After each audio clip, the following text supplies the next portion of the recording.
एक पंडित जी समुद्री जहाज से यात्रा कर रहे थे। रास्ते में एक रात तूफान आने से जहाज को एक द्वीप के पास लंगर डालना पड़ा। सुबह पता चला कि रात आई तूफान में जहाज में कुछ खराबी आ गई है।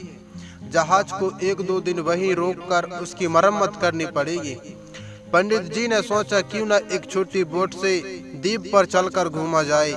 अगर कोई मिल जाए तो उस तक प्रभु का संदेश पहुंचाया जाए और उसे प्रभु का मार्ग बताकर प्रभु से मिलाया जाए।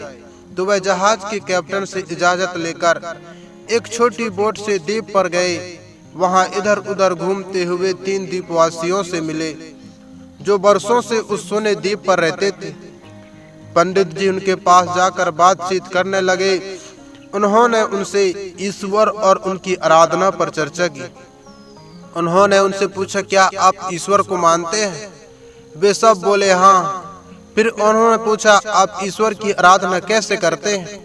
उन्होंने बताया, हम अपने दोनों हाथ ऊपर करके कहते हैं, हे ईश्वर, हम आपके हैं, आपको याद करते हैं, आप भी हमें याद रखना। पंडित जी ने कहा, यह प्रार्थना तो ठीक नहीं है। एक ने कहा, तो आप हमें सही प्रार्थना सिखा दीजिए। उन्होंने उन सबों को धार्मिक पुस्तकें पढ़ना और प्रार्थना करना सिखाया। तब तक जहाज बन गया। पंडित जी अपने सफर पर आगे बढ़ गए।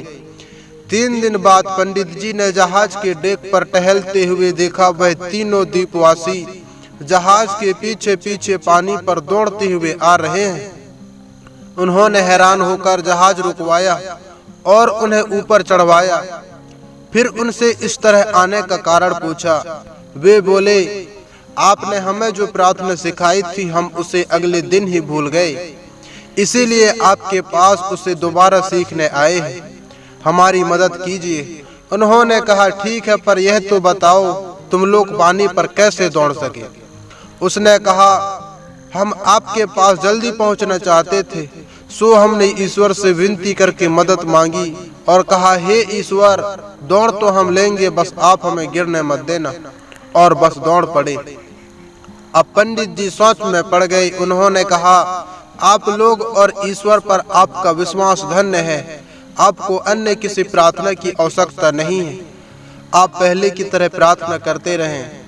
सीखिए, कहानी बताती है कि ईश्वर पर विश्वास ईश्वर की आराधना प्रणाली से अधिक महत्वपूर्ण है। दोस्तों, कहानी पसंद आए तो लाइक, शेयर, कमेंट और सब्सक्राइब करना ना भूलें। वीडियो को पूरा देखने के लिए दिल से बहुत बहुत धन्यवाद।